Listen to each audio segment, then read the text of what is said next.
Merci Madame la Présidente, Mesdames et Messieurs, chers collègues. Ce qui est bien à Montana, c'est pas seulement qu'on apprend des tas de choses, mais qu'on le fait dans une ambiance qui est chaleureuse, quoi. Les gens vous aiment et donc ça donne envie de les aimer aussi. Et c'est pour ça que je reviens de façon très fidèle, parce que ça me fait beaucoup de bien à l'âme de voir des gens qui m'aiment et moi je vous aime.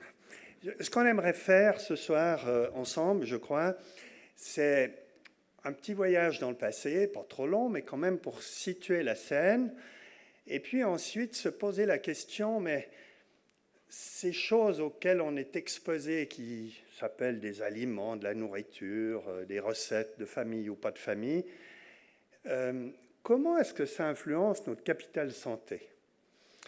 Et puis comment les changements de nos modes de vie, de cette envie de tout rationaliser, rendre efficace, ont eu un impact sur ce capital santé.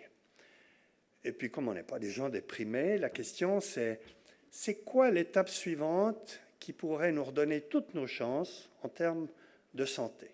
Alors voilà, c'est littéralement ça que j'aimerais faire avec vous.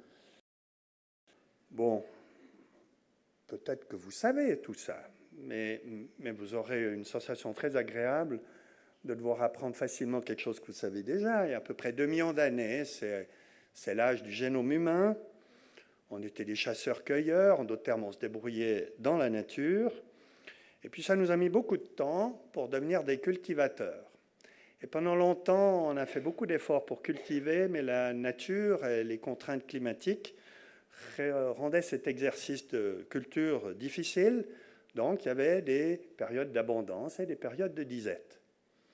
Et ce qu'il faut vraiment comprendre, c'est ça, c'est que notre génome, il a été façonné pour faire face à l'abondance, mais également aux disettes. Puis, il y a grosso modo 150 années, on devient très rusé, on commence à savoir stocker, par exemple les céréales, de mieux en mieux.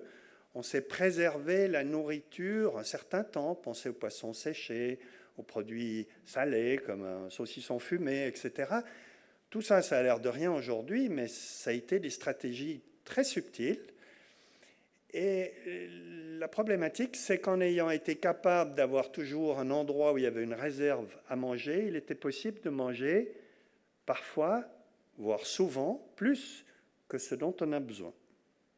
Donc, on s'est retrouvé dans cette situation particulière où la pléthore, en tout cas plus que nécessaire, était disponible sur la base de notre volonté.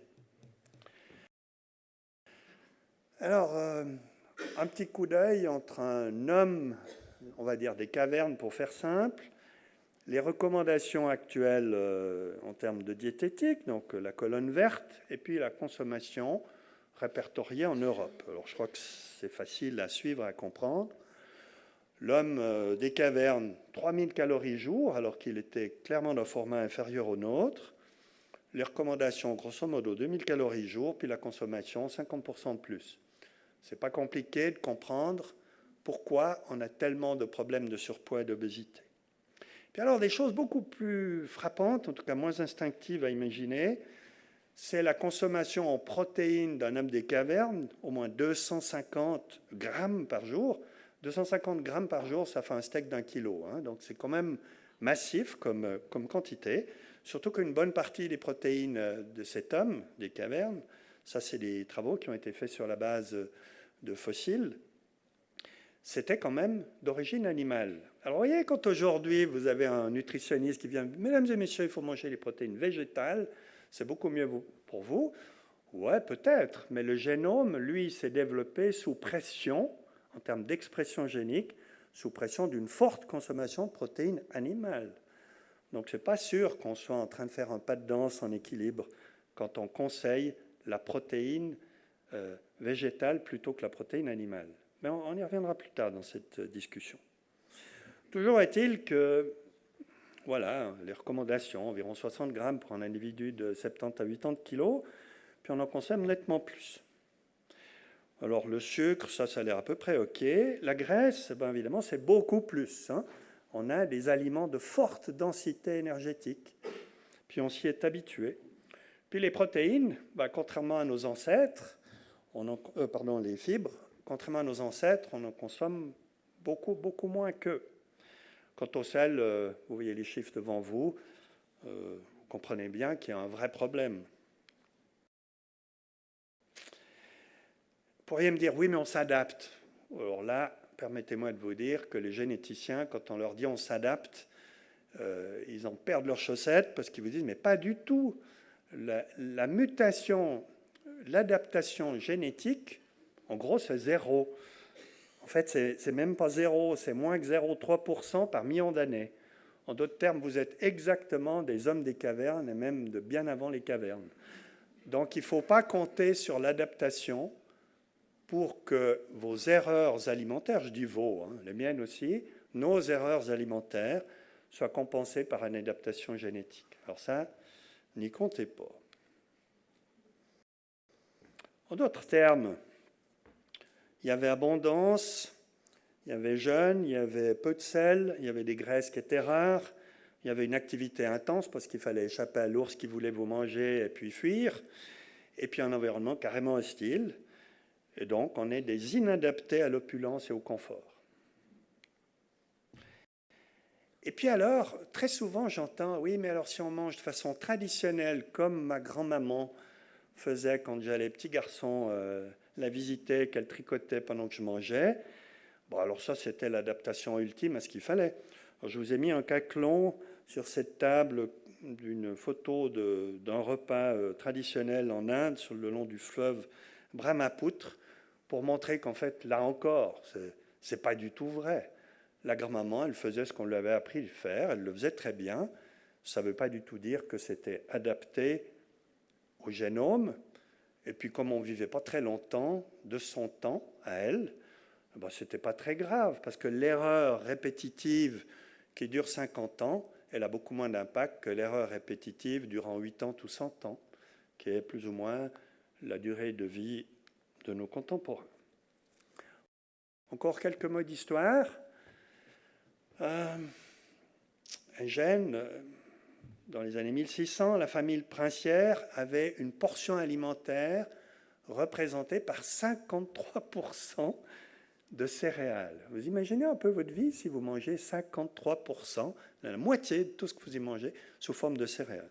Puis ça, c'était les riches, puis les pauvres, c'était carrément presque la totalité.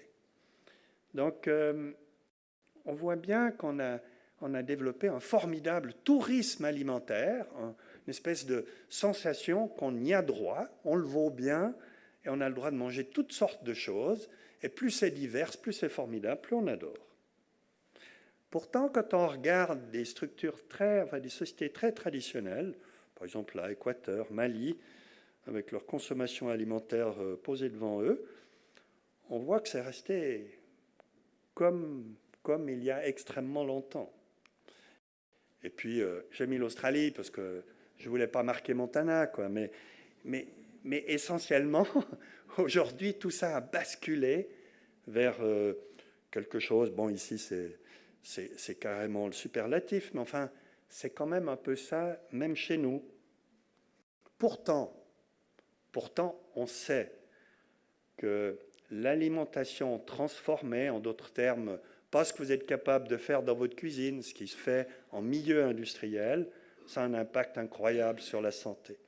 Alors regardez ce travail du Lancet 2023, une étude interventionnelle, substitution de 10%, un tout petit peu, de l'alimentation d'un groupe d'individus, sauf erreur 580 000 sujets, où on aura ôté 10% de l'alimentation ultra transformée, l'alimentation industrielle, par 10% d'alimentation, pour traduire, faite maison.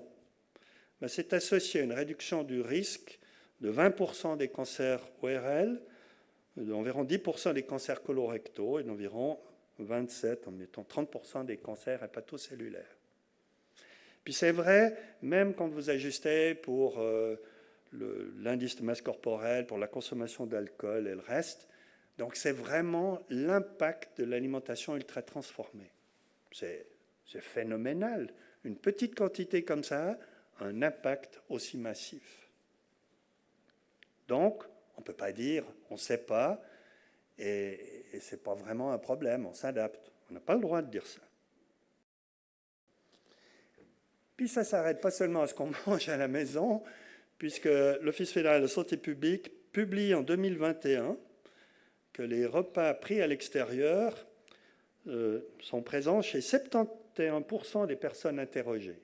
Ça veut dire que dans cette salle, quasi 3 personnes sur 4 mangent à l'extérieur à midi. Ou alors là, le contrôle de ce que vous mangez est quasi nul. Enfin, c'est vraiment pas facile quoi, de savoir ce qu'on mange quand on nous offre quelque chose.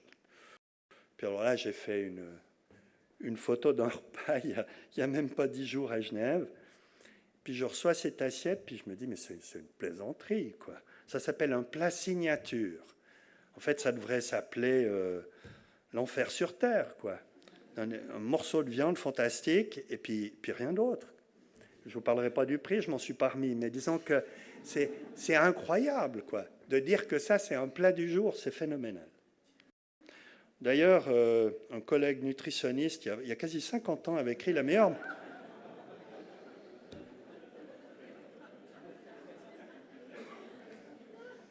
Bon, je retiens que vous les évitez, hein, je vous félicite.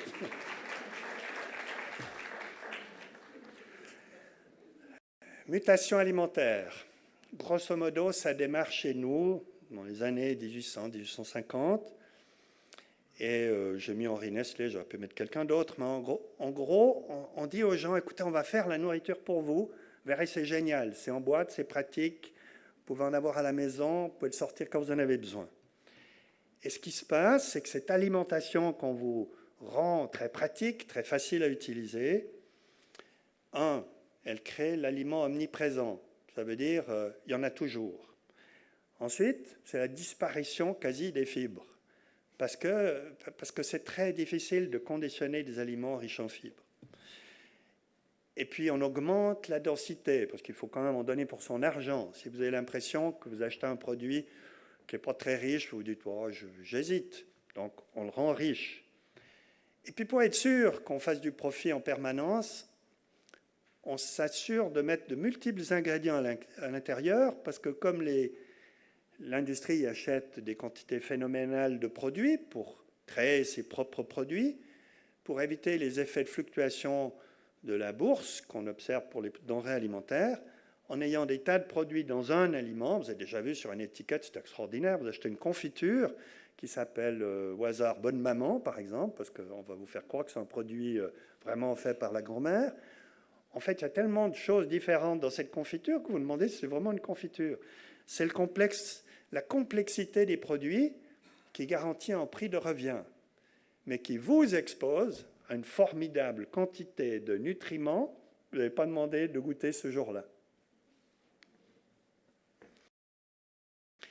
Alors l'OMS, en 2017, déclare que ces mutations alimentaires et cette industrialisation intensive de notre alimentation est corrélée en termes d'évolution de volume et de consommation au diabète type 2, dyslipidémie, ostéoporose, enfin vous pouvez lire tout ça. En d'autres termes, ce n'est pas du tout anodin, ça a un impact en termes de survenue de maladies chroniques. Vous me direz, bon alors apparemment, mutation alimentaire égale maladie chronique, et puis les maladies chroniques ou les attitudes chroniques, est-ce que ça influence les mutations? Mais oui, parce que les gens réagissent, hein. Ils disent c'est de la folie cette situation, c'est incroyable, quoi. On ne sait plus ce qu'on mange, tout vient d'ailleurs, d'extrêmement loin, et puis moi je ne sais plus ce qu'il faut acheter, je ne sais plus quelle est la période où il y a des pommes, parce qu'il y en a toute l'année. Donc ils réagissent, puis ils disent maintenant je vais bien manger. Puis comme ils décident le matin à 8 heures de bien manger, et puis qu'ils aimeraient déjà bien manger à 20 heures le soir, eh ben, malheureusement ça se passe moyen bien, parce que c'est difficile d'apprendre toutes ces choses et d'essayer de s'y retrouver. Alors on dit il faut manger local. Ok. Plateau à Montana, on ne peut pas dire que la production alimentaire permette l'autonomie. Hein. Il faut quand même faire de temps en temps un saut à Sierre, à l'étranger, pour s'assurer de trouver un peu des choses à manger. Non, mais je plaisante, mais c'est pour dire que le manger local, c'est pas si simple. Puis alors, il y a les autres réactions encore plus marquées. Sans gluten, sans lactose, sans ça, sans ci, sans ça. Enfin, moi, je passe une partie de mon existence à dire aux gens, vous savez, vous pouvez quand même manger des produits qui ont du gluten. en particulier si vous le supportez. Et puis il y a des gens qui disent, non, non, mais ça ne suffit pas de faire sans ça, sans ça, sans ça. Je vais faire un concept beaucoup plus massif, beaucoup plus global. Ben, ça s'appelle le véganisme. Alors, jusqu'à preuve du contraire, j'ai vraiment rien contre ça. Sauf que dans ma pratique, ben moi je dois avoir, je pense, à peu près 2 fois ou 3 fois par mois un individu intelligent, vegan, et qui a besoin de fer inject, ça veut dire de fer intraveineux, pour maintenir son capital ferrique et pas devenir anémique. Je ne suis pas sûr qu'on soit vraiment dans une logique de maintien de la santé dans de bonnes conditions en disant je suis extrêmement rigide là et attentif, et puis j'ai besoin 2 à 3 fois par année de 300 à 500 mg de fer intraveineux. C'est quand même une logique où on n'a pas l'impression d'être bien installé sur ses 2 pieds. Alors, mesdames et messieurs, une des idées, ça serait de dire la physiologie, la biochimie, la médecine peut indiquer comment devrait être une alimentation optimale pour la santé. Le concept, c'est on est en bonne santé, on rentre en temps un peu houleux, on est en pré-maladie, éventuellement en maladie. Donc on aimerait éviter de rentrer en maladie, et on se dit, si on a les bons aliments, appelez-les, mettons, alicaments ou aliments bien combinés pour préserver votre capital santé, ben on ne devrait pas rentrer en mode maladie. Alors on a besoin de quoi? On a besoin de moins d'énergie, vous avez vu, on en consomme à peu près 50% de trop. On aimerait moins de graisses saturées. Je n'ai pas dit à ce stade moins de produits animaux, mais vous avez déjà entendu que c'est un peu la couleur. Certainement moins de sucre simple, en d'autres termes les sucres dont on sent le goût sucré dans la bouche. Ce serait une assez bonne idée de les diminuer parce qu'ils ont quand même pour réaction immédiate la production d'insuline. Production d'insuline égale stockage, l'hypogenèse. Et ce n'est pas vraiment ce que vous voulez. Vous voulez de l'énergie pour faire fonctionner votre système, mais pas pour faire du stockage. Moins de sel, parce qu'on a bien compris qu'on en a vraiment trop. Puis alors évidemment, moins de micropolluants, parce qu'on ne sait plus trop comment faire pour en ingérer moins. Puis on aimerait un peu plus de calcium, parce qu'on aimerait tenir debout pour cette vie qu'on nous promet de plus en plus longue, qui est quand même basée sur un système axial qui tient la route. Plus d'oméga 3, ça c'est compliqué dans les produits naturels de trouver plus d'oméga 3, donc ces graisses qui ont à peu près toutes les propriétés qu'on souhaiterait. Elles sont anti-inflammatoires, anticancéreuses, anti-dégénérescence au niveau neurologique. Enfin, elles font à peu près tout ce qu'on a envie de faire en prévention, mais pas simple à trouver en quantité suffisante dans l'alimentation. Plus de fibres, pour la santé digestive en particulier. Plus de vitamines et d'oligo-éléments, en particulier pour se défendre. On est dans un milieu vraiment hostile, peut-être pas ce soir, mais quand même, l'air est assez souvent pollué. On est exposé à toutes sortes de modes agressifs. Et donc, on aimerait plus d'antioxydants pour protéger notre capital cellulaire. Donc ça, en principe, c'est un cahier des charges qui est plutôt facile, surtout que vraiment on sait le faire. On sait faire...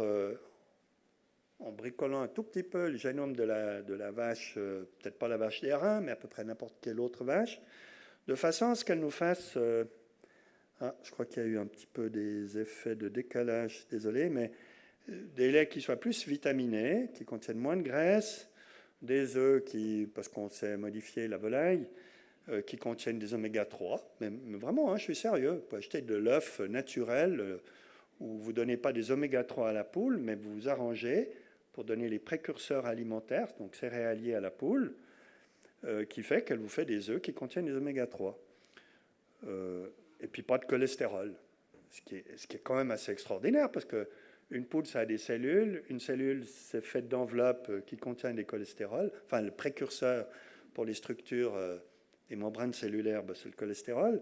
Donc on réussit à faire de l'œuf dans le jaune sans cholestérol. C'est faire des tomates surenrichies en lycopène, qui est le plus puissant anticancéreux qu'on puisse trouver dans l'alimentation. Puis si on va plus loin, on peut faire des glaces qui n'ont pas de sucre, pas de graisse. Je n'ai pas pu vous en apporter une cuillère chacun, mais je vous garantis qu'en modifiant la taille des molécules qu'on met dans une glace, sans graisse, vous me diriez, les yeux fermés, c'est sûr qu'elle est voluptueuse, qu'elle est crémeuse. En fait, il n'y a pas de graisse, c'est simplement que votre système perçoit la notion de graisse en fonction de la taille des molécules. Au-delà de 300 microns, vous vous dites, c'est gras en bouche, donc ça c'est cool ça. Puis alors, vous avez vu la folie des boissons. Maintenant, vous avez des boissons, on vous fait presque croire que c'est un repas, quoi. C'est enrichi en oméga 3, il y a des fibres qu'on ne perçoit pas alors que c'est du liquide.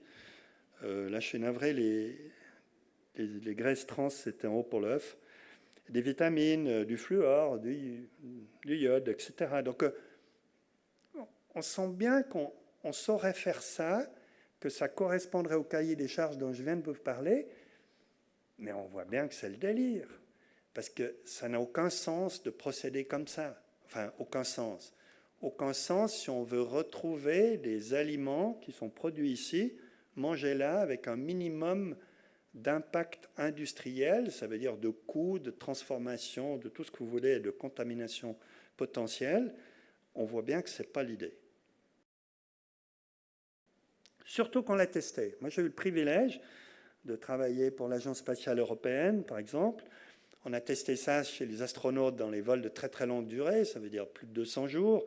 On a testé ça dans les missions des sous-mariniers nucléaires qui restent 4 à 6 mois en immersion. Donc on sait exactement tout ce qu'ils mangent et puis on sait exactement comment ça se passe au long d'une carrière de sous-marinier ou d'une sous-marinière. Et une chose qui est claire, c'est que les aliments, ils sont tip-top, comme on dit, sains, sûrs, standardisés, mais ils sont extrêmement mal vécus. Alors les gens nous disent ras-le-bol. Hein. Moi j'ai vu un astronaute, enfin pas en direct, mais par vidéo, pleurer parce qu'on avait monté des tomates fraîches dans la station spatiale européenne, dans l'espace. Sur un des ravitailleurs, on avait rajouté des tomates, 5 tomates. Ils ont contemplé ces tomates de longues minutes, puis après ils ont croqué dedans avec l'aspirateur pour éviter qu'il y ait du jus de tomate qui se balade dans tout l'habitacle. Et ils ont mangé ces tomates, je pense, comme vous avez dû manger votre première glace, ou je ne sais pas. Enfin, c'était la fascination. On parle d'une tomate. Bon, ça faisait 1 kilo à 325 000 $, parce que ça coûte cher de monter 1 kilo dans l'espace. Mais là, on comprend qu'on ne peut pas jouer avec les émotions de l'homme. On veut des produits naturels. D'ailleurs, j'avais envie d'en parler à la présidente, je ne sais pas où elle est, et lui dire... qu'est-ce que vous pensez de tout ça? Puis elle m'aurait dit, je pense en Valais, manger des pilules, c'est pas possible. Enfin, Madame la Présidente, mais bravo pour l'organisation de votre congrès.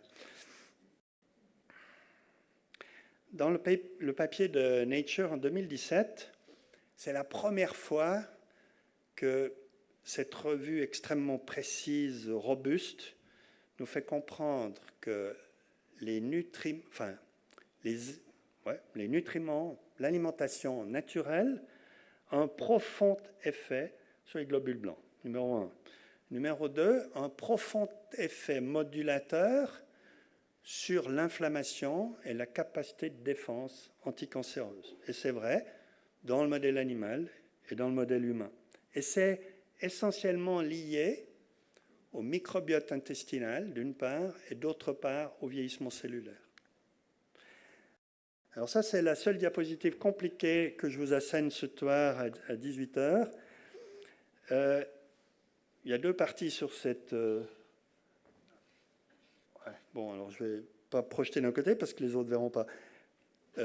À gauche de l'écran, il y a les aliments entiers naturels. Et à droite de l'écran, il y a les aliments processés ou, disons, industriels. Alors on voit d'abord que, tout en haut à gauche, les aliments naturels, le grand souci, c'est sont-ils ou pas contaminés par des produits chimiques, traduisés essentiellement par des produits phytosanitaires. D'où l'intérêt des produits bio. Mais une fois qu'on a écarté cette problématique-là, puis qu'on regarde l'impact biochimique ou biologique plutôt de ces produits naturels, on voit que ça fait tout ce qu'il faut faire de bien. Par exemple, la capacité en termes de biocinétique dans l'organisme, au niveau cellulaire, d'un aliment naturel, elle est beaucoup plus favorable que d'un aliment biotransformé. Et ça tient essentiellement au fait qu'on ingère des cellules Quand on mange un aliment naturel, on ingère des cellules. Et nous sommes faits pour digérer, incorporer du matériel cellulaire. Le produit industriel, il est par définition acellulaire. Ceci a un impact direct sur la modulation inflammatoire. Un produit naturel, il aura presque à coup sûr un effet neutre au niveau de l'inflammation ou, comment est-ce qu'on dit en français, qui régule vers le bas l'inflammation.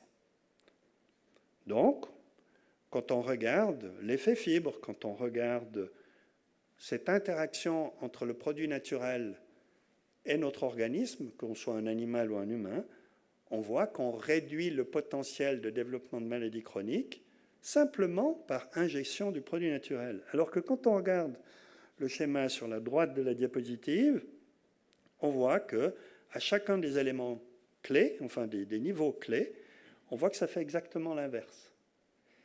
C'est pour ça que si on veut préserver notre capital santé, il faut définitivement ingérer des produits naturels. Je répète, pour protéger le capital santé, il faut ingérer des produits naturels et non pas des produits modifiés, processés. L'aliment naturel, il crée une harmonie en particulier au niveau microbiotique, pas seulement digestif. Alors là, j'ai 3 études, 2 américaines, 1 européenne, au cas où vous auriez une petite tendance anti-américaine suite aux derniers événements politiques du pays. New England 2016, donc grosso modo il y a 10 ans. On prend une population de 512 000 individus, tranche d'âge sur une cinquantaine, enfin sur 5 décades. Et puis on s'intéresse à l'impact d'une consommation quotidienne de fruits frais. Juste ça. On modifie que ça dans le groupe interventionnel, d'avoir des fruits frais tous les jours. Ce n'est pas encore monstrueux comme contrainte. Eh bien, on voit que grosso modo, on a un bénéfice de 30% sur la survenue des événements cardiovasculaires. 30%, vous vous rendez compte? C'est quelle stratégie thérapeutique qui entraîne un pareil bénéfice? Bon, on me dirait, ouais, mais c'est en Amérique. Deuxième papier, toujours en Amérique, Nature 2023, 200 000 soignants, 32 ans de suivi. On ne peut quand même pas dire que c'est de la recherche d'amateur, ça. 32 ans de suivi, basé sur le concept de l'adhérence au cours de ces 32 ans de 6 modalités alimentaires considérées comme recommandables. Ça veut dire qu'on leur a laissé beaucoup de flexibilité. On ne leur a pas dit « mangez toujours pareil ». On dit « vous pouvez pourtant que ça reste dans les recommandations alimentaires pour la bonne santé ». Qu'est-ce qu'on voit? Maladie cardiovasculaire, 32% de réduction. Statut inflammatoire, moins 30%. Cancer, moins 23%. C'est phénoménal. C'est une autre population, bon, c'est toujours en Amérique, mais c'est sur une durée considérable et ça a un impact énorme, énorme. Un individu sur 3 bénéficie de ça. Bon, alors, une étude en Europe, British Medical Journal 2018, on s'intéresse à l'impact de la consommation de fruits, de végétaux, de graines et de poissons. Une diminution de la consommation de viande et puis des boissons sucrées, des sodas. Il y a quoi, 55 études, grosso modo, qui s'intéressent au cardiovasculaire, au cancer, au diabète de type 2. Vous regardez, l'odds ratio, il est modifié entre 0,8 et 0,9, ça veut dire entre moins 10 et moins 20%. En d'autres termes, une amélioration de la gestion de la survenue de maladies chroniques de 10 à 20%. Donc, quand on est en Amérique, c'est plutôt 30, puis quand on est en Europe, c'est plutôt 10 à 20. Après, c'est pas la même population, c'est pas la même intervention, mais enfin, ça reste un signal massif. Puis, je crois qu'on avait fait un atelier sur le cacao il y a 10-15 ans ici, qui avait été assez amusant. Et je trouvais que c'était sympa de vous remettre ça, parce que ça veut dire qu'un élément alimentaire qui s'appelle le cacao dont on peut faire, si on le travaille bien, un produit magnifique qui est le chocolat noir, parce que s'il n'est pas noir, ben, c'est que vous introduisez des éléments qui ont peu d'effets favorables à la santé. C'est vraiment le cacao qui est l'acteur du bénéfice santé.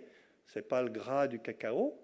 Et puis, ce n'est pas les additifs comme les noisettes, en déplaise à ceux qui sont fans du chocolat aux noisettes. Mais disons, c'est vraiment le cacao. Et puis là, vous regardez de nouveau toute une série d'études. Et puis, vous voyez que, à part pour la défaillance cardiaque, on a une réduction avec consommation de 40 grammes de chocolat noir jour. On a une réduction en 24 mois de 30% des événements cardiovasculaires. C'est difficile de faire mieux que ça. Alors, post-scriptum, 40 grammes de chocolat, c'est quand même 220, 250 calories jour. Donc, si par hasard vous adoptez cette technique, repensez à moi parce qu'il va falloir supprimer 200, 250 calories tous les jours de votre ration alimentaire. Sinon, à la fin d'année, vous allez devoir changer au moins 2 tailles de jeans. Hein. Donc, il faut se rappeler que c'est riche en énergie. J'essaye de vous amener à vous convaincre que dans l'aliment, il y a littéralement des trésors en termes de prévention favorable à la santé, sans les effets secondaires des médicaments. Moi, je trouve fantastique une statine, par exemple. C'est génial. On a quand même des gens qui ne vivent pas très bien avec les statines, voire qui ne peuvent juste pas les supporter. Mais j'ai jamais personne vu qui ne supporte pas des fruits et légumes. Après, vous me direz, oui, il y a quand même des gens qui ont des intolérances, des allergies. D'accord. Mais ce n'est pas le niveau de risque d'un problème d'intolérance aux statines. En 2019, des gens ont réuni, je pense que j'appellerais un texte de très haute valeur pour la santé publique, que je vous encourage vraiment à consulter. Il est libre d'accès sur le Lancet. Multidisciplinaire. La question était, puisqu'on sait maintenant sur la base d'évidence scientifique que l'alimentation peut moduler de façon favorable la santé, comment est-ce qu'on fait pour produire suffisamment d'aliments de qualité et réduire la production industrielle d'aliments? Parce que c'est bien joli de dire on va changer, mais il faut s'assurer qu'on peut quand même nourrir la population. Hein. Si vous verrez tous les produits industriels, il ne faudrait pas qu'on soit à moitié affamé l'année d'après. Surtout que l'agriculture au niveau planétaire, c'est 40% des sols, c'est le plus grand écosystème de notre planète, c'est 30% de production des gaz à effet de serre et c'est 70% de l'utilisation de l'eau potable. Donc on est en train de dire, si on module la façon de produire les aliments, il va falloir qu'on ait en tête de comment on le fait pour que ça soit durable. Et les experts ont proposé que pour une population terrestre de 10 milliards, à l'horizon 2050, si on augmentait de 100% la consommation de fruits, légumes, noix, légumineuses, réduction de 50% viande et sucre, on arrivait à cette équation. Donc on n'est pas en mode déprime, hein. On n'est pas en train de dire si on amorce une espèce de révolution ou conversion, je ne sais pas de quel bord politique vous êtes, mais révolution, ça fait un peu H et Kalachnikov, donc plutôt transformation graduelle, c'est gérable. Juste pour information, suite à la publication du papier 2019, et à ce jour, j'ai regardé 101 publications. Je vous en ai mis quelques-unes. C'est que du haut niveau. Ça concerne la défaillance cardiaque, l'anxiété, dépression, le cancer du poumon, maladie hépatique, déclin cognitif, les AVC, l'hypertension, maladie cardiovasculaire et même le diabète gestationnel. Il y a tout ce que vous voulez. C'est toute la médecine qui est prise en compte. Donc, la modulation alimentaire a un impact sur n'importe quel domaine de la médecine humaine. Et c'est rapporté dans des revues où on peut critiquer, mais où en tout cas, en général, la méthodologie est quand même robuste. Donc, on sent que tout ça est solide, mais qu'il faut s'y mettre. Donc, voilà pour ce vendredi soir, afin de ne pas vous tenir trop longtemps en haleine avant le phénoménal fin de soirée qui se présente, j'aimerais faire une conclusion rapide. Manger pour vivre, ça c'est un programme qui est sain. Et il faudrait se décider à manger ce qu'il faut pour être en bonne santé. Vivre pour manger, ça, on va tous y passer. Mauvais plan, rappelez-vous quand même de ça durant cette magnifique soirée. Puis vivre et manger, là il y a l'art de l'équilibre et du choix. Vous devriez lire derrière la fleur. L'art de l'équilibre et du choix, c'est ce qu'on doit tous faire pour nous, mais pour nos patients. On doit réussir à intégrer ça. Ça, c'est la dernière diapositive.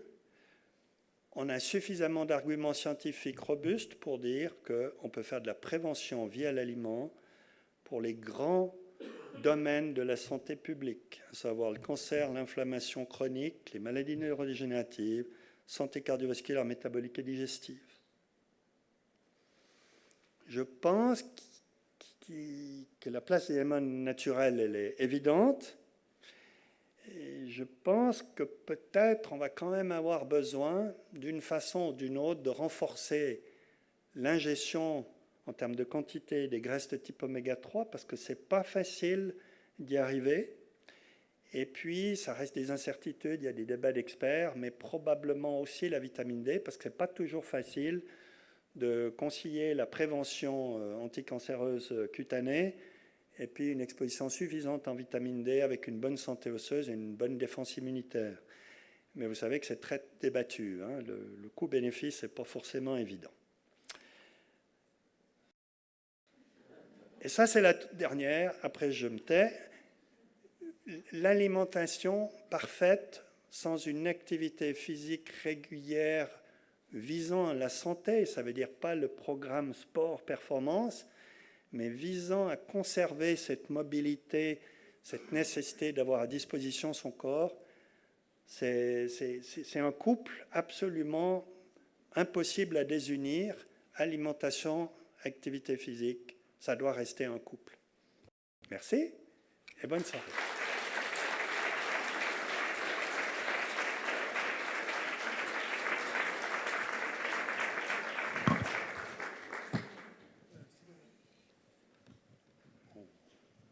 Des questions ?